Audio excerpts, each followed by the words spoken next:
Bismillahirrahmanirrahim. Assalamualaikum warahmatullahi wabarakatuh.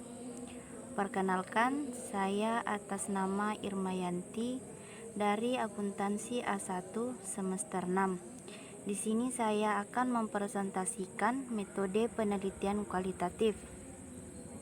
Yang pertama itu rencana topik penelitian kualitatif, di mana penelitian kualitatif adalah penelitian yang bertujuan untuk mendeskripsikan dan menganalisis fenomena, peristiwa atau aktivitas sosial yang berlangsung di masyarakat.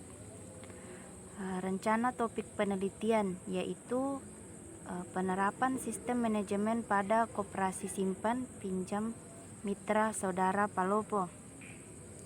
Jadi koperasi merupakan organisasi ekonomi yang berwatak sosial dalam melaksanakan kegiatan-kegiatan ekonominya.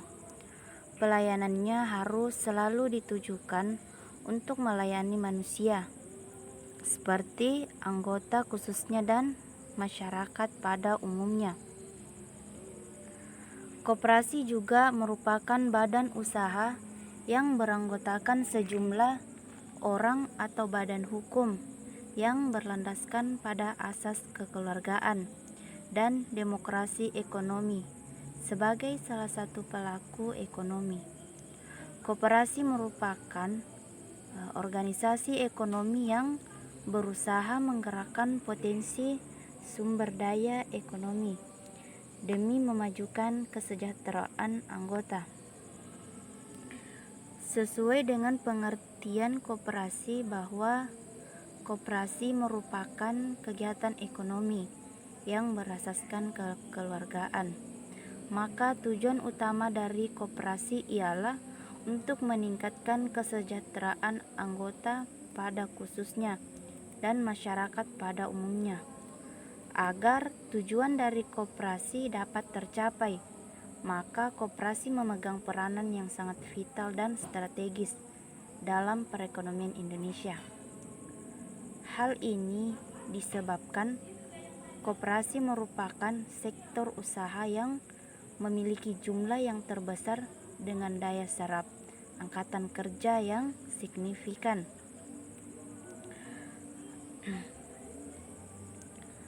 Adapun menurut Kristi M. Aljl dan Indri D. Palandeng, penerapan sistem manajemen mutu dalam meningkatkan kinerja operasional koperasi simpan pinjam. Metode yang digunakan dalam penelitian ini merupakan penelitian yang bersifat kualitatif. Adapun hasilnya, penelitian menjelaskan bahwa koperasi tersebut berhasil meningkatkan kinerja operasional koperasi. Hal ini terlihat dari standar kinerja operasi yang membaik, ukuran kinerja dengan standar yang meningkat, serta tindakan koreksi terhadap berbagai kekurangan lebih cepat dilakukan. Persamaannya adalah sama-sama melakukan penelitian tentang penerapan sistem manajemen mutu, sedangkan perbedaannya adalah lokasi penelitian yang dilakukan yaitu pada koperasi Glass Steel Manado. Alasan saya ingin mengangkat topik ini karena saya ingin meneliti apakah benar-benar sudah diterapkan sistem manajemen mutu di dalamnya atau tidak. Karena dalam persaingan ekonomi yang semakin tajam, koperasi dituntut untuk menerapkan sistem manajemen yang baik, di mana dijadikan sebagai alat dalam meningkatkan kinerja perusahaan melalui kinerja operasionalnya. Dari topik di atas saya menemukan rumusan masalah. Yang pertama, bagaimana sistem manajemen mutu di dalam koperasi. Yang kedua, bagaimana penerapan sistem dalam meningkatkan kinerja operasional di dalam koperasi.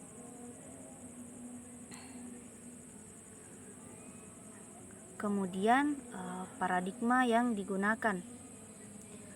Jenis paradigma yang digunakan yaitu di sini saya menggunakan paradigma konstruktivisme. Saya menggunakan paradigma konstruktivisme ialah paradigma di mana kebenaran suatu realitas sosial dilihat sebagai hasil konstruksi sosial dan kebenaran suatu realitas sosial bersifat relatif. Konstruktivisme sebenarnya bukan merupakan gagasan yang baru. Apa yang dilalui dalam kehidupan kita selama merupakan himpunan dan pembinaan pengalaman demi pengalaman. Ini menyebabkan seseorang mempunyai pengetahuan dalam menjadi lebih dinamis. Adapun menurut Creswell, paradigma konstruktivisme sosial, individu-individu berusaha memaknai makna-makna yang beragam. Kemudian adapun menurut Newman menjelaskan bahwa paradigma konstruktivisme merupakan upaya untuk memahami dan menjelaskan tindakan sosial yang bermakna. Selanjutnya, metodologi yang digunakan. Di sini saya menggunakan jenis metodologi fenomenologi deskriptif.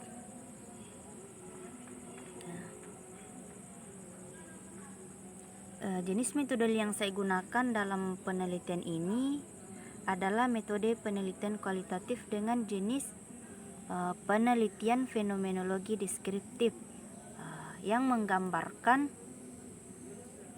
mengenai kejadian-kejadian atau peristiwa-peristiwa terhadap kondisi yang sebenarnya dalam suatu situasi. Berdasarkan hal di atas,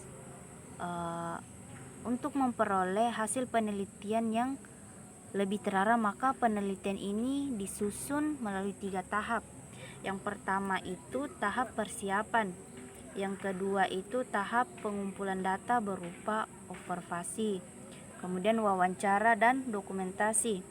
Yang ketiga itu tahap pengelolaan data yang menyangkut mengklasifikasian data dan penyusunan hasil penelitian yang selanjutnya dideskripsikan sebagai hasil laporan penelitian. Itulah hasil presentasi saya. Wassalamualaikum warahmatullahi wabarakatuh.